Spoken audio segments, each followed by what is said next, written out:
उत्तराखंड के पहाड़ों की आवाज, आपकी आवाज।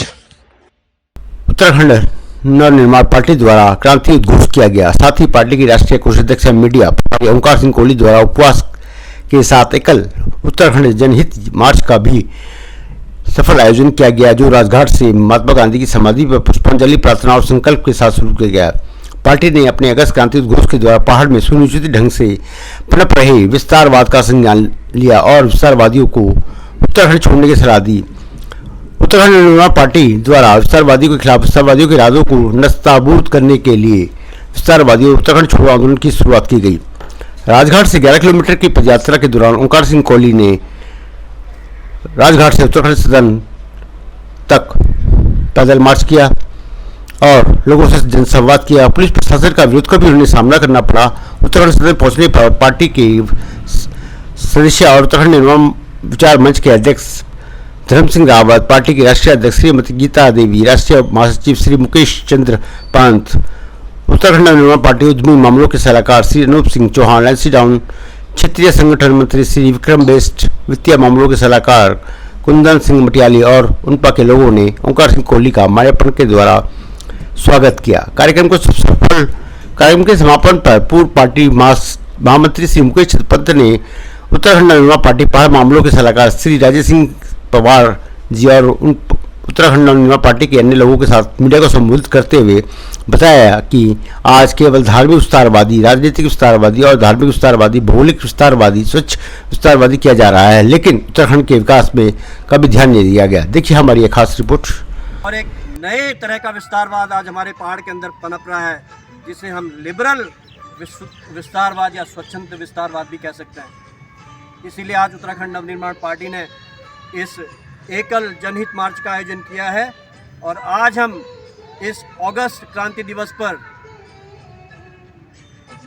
अगस्त क्रांति उद्घोष की घोषणा कर रहे हैं और उस उद्घोष के माध्यम से हम आज पहाड़ में जितनी भी विस्तारवादी ताकतें हैं उनको हम उत्तराखंड छोड़ने की सलाह देते हैं।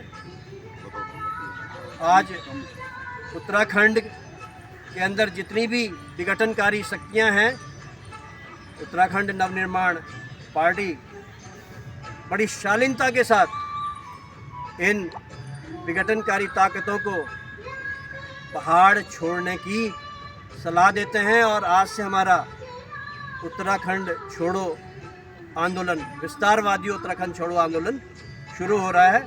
बस इतनी सी बात है, इतना ही डिक्लेरेशन है, इतना ही संवाद है। उत्तराखंड के विस्तारवादी जितनी जल्दी भी हों उत्तराखंड छोड़ें और पहाड़ जो है विस्तारवाद की आड़ में षड्यंत्र चल रहा पहाड़ में, ये समझने की बात है।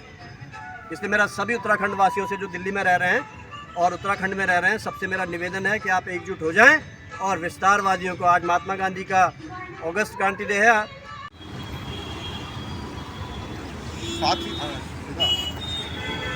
साथियों, हमने उत्तराखंड नवनिर्माण पार्टी उनपा ने एक जनहित मार्च रखा था। उत्तराखंड जनहित मार्च जो राजघाट से शुरू किया गया था और मुझे इसका जिम्मा दिया गया कि आप राजघाट से और उत्तराखंड सदन तक पहुंचिए और जिस रूप में मैं आपको दिखाई दे रहा हूं ऐसे ही मुझे जाना था और मैं वहां से राजघाट से आईटीओ तक पहुंच गया हूं, लेकिन आईटीओ में मुझे 7-8 पुलिस वालों ने रोक लिया है। इन्होंने साफ मना कर दिया, आप नहीं जा सकते और अगर आप जाते हैं तो फिर ये कार्रवाई होगी और ये सब कुछ। क्योंकि हमने जबकि उनको कहा भी, ना हम कोई पर्चे बांट रहे हैं, ना हम कोई इससे बात कर रहे हैं, सिर्फ मैंने ये पहना हुआ चलते हुए जा रहा हूँ। उसके बावजूद भी उन्होंने जाने नहीं दिया, उन्होंने साफ मना कर दिया और मुझे बोल दिया कि आप वापस उसी तरफ को राजघाट की तरफ चले जाइए और आगे हम नहीं बढ़ने देंगे। मतलब 5-6 बारी बोलने के बावजूद भी 7-8 पुलिस वालों ने मुझे जबरन कहा कि फ्लैग भी नीचे कर दो, बट मैंने सीधा बोला फ्लैग के लिए आप नहीं बोल सकते, आप मुझे बोलिए जो बोलना है। तो ये उत्तराखंड का फ्लैग है, मैं इसको नहीं झुकने देता। अगर कोई बात होती तो शायद मुझे आगे कदम बढ़ाना पड़ता, लेकिन मैंने उनको, एक नौजवान साथी था जो वहाँ पे था, उसे मैंने बोला कि आपने देखो गलत वर्ड इस्तेमाल किया, फ्लैग नीचे कर दो।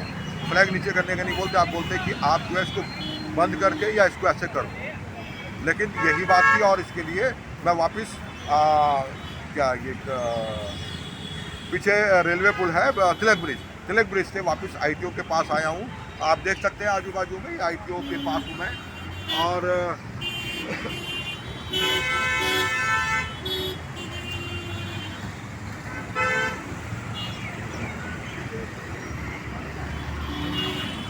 लोग अगर उत्तराखंड की राजनीति करने के लिए आते हैं तो मैं नहीं समझता कि उत्तराखंड का भला हो सकता है। शिवसेना क्या जानती उत्तराखंड के बारे में? ऐसी पार्टियां जो कि बाहर रहने वाले हैं वो चाहते हैं कि रिमोट कंट्रोल उनके पास रहे और उत्तराखंडी सिर्फ हमारे यहाँ बटन दबाने से काम करे वहाँ पे। इस तरीके से हमारा किसी का विकास नहीं हो सकता।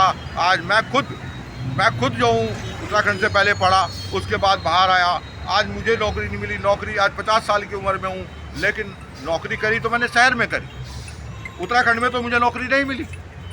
और ऐसे ही हमारे आज के युवा हैं, कल हमारी युवा पीढ़ी जो आने वाली पीढ़ी है वो भी ऐसी रहेगी। और इस तरीके से हमारा जो विस्तारवाद जो हो रहा है ना इन चीज़ों का, हमने जो बोला जैसे कि आपका धार्मिक विस्तारवाद में आप शायद जानते होंगे कि उत्तराखंड में आप इससे पहले एक साल से पहले पहले तो मैं बोलना नहीं चाहता इस बारे में, क्योंकि उत्तराखंड के मुस्लिम भाई हमारे भाई हैं, हमारे रीति रिवाज में बसे हुए हैं, लेकिन कुछ लोग उनके साथ वहाँ जाके जो ड्रामाबाजी करते हैं वो जो उन लोगों को भी बदनाम कर रहे हैं, जो हमारे उत्तराखंड के मुस्लिम हैं उनको भी बदनाम करते हैं और हमारी देवभूमि को गलत तरीके से उसको पेश किया जा रहा है। दूसरा क्रिश्चियन धर्म अपनाया जा रहा है। ये क्यों? जब आदमी खुद नहीं बनना चाहता तो उसको घर घर जाके उकसाया जा रहा है कि वो क्रिश्चियन धर्म अपनाए। इस तरीके से धार्मिक विस्तारवाद है, भौगोलिक विस्तारवाद है, दूसरा भौगोलिक विस्तारवाद है।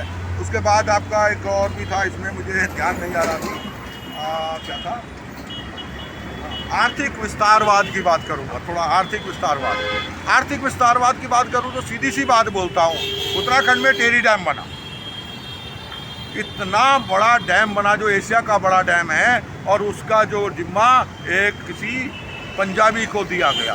क्या उत्तराखंड में 25 लोग भी ऐसे नहीं थे वो पंजाबी के बराबर होते, जिनके पास की इतना पैसा होता कि उसको वो ठेके पे ले सकते थे? लेकिन ये बाहर दिया गया। ये हमारा आर्थिक विस्तारवाद, यानी कि बाहर के लोगों को बसाने की साजिश है। वहाँ पे भू कानून की बात है, भू कानून को तो इन्होंने ऐसे ही उड़ा रखा है धज्जियाँ कि जब जिसकी मर्जी आती है जेब से रुमाल निकाला और पहुँच लिया, वो वाला हिसाब है। जब जो मुख्यमंत्री आता है वो अपने हिसाब से, अपने समय के हिसाब से देखता है और उसको अप और डाउन करता रहता है। यार फिक्स क्यों नहीं किया?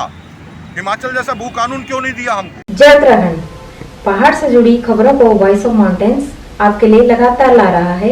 यदि आपने हमारा चैनल अभी तक सब्सक्राइब नहीं किया तो प्लीज सब्सक्राइब कीजिए, घंटी बजाइए, शेयर कीजिए, कमेंट्स कीजिए और लाइक जरूर कीजिए। देखते रहिए वॉइस ऑफ माउंटेन्स।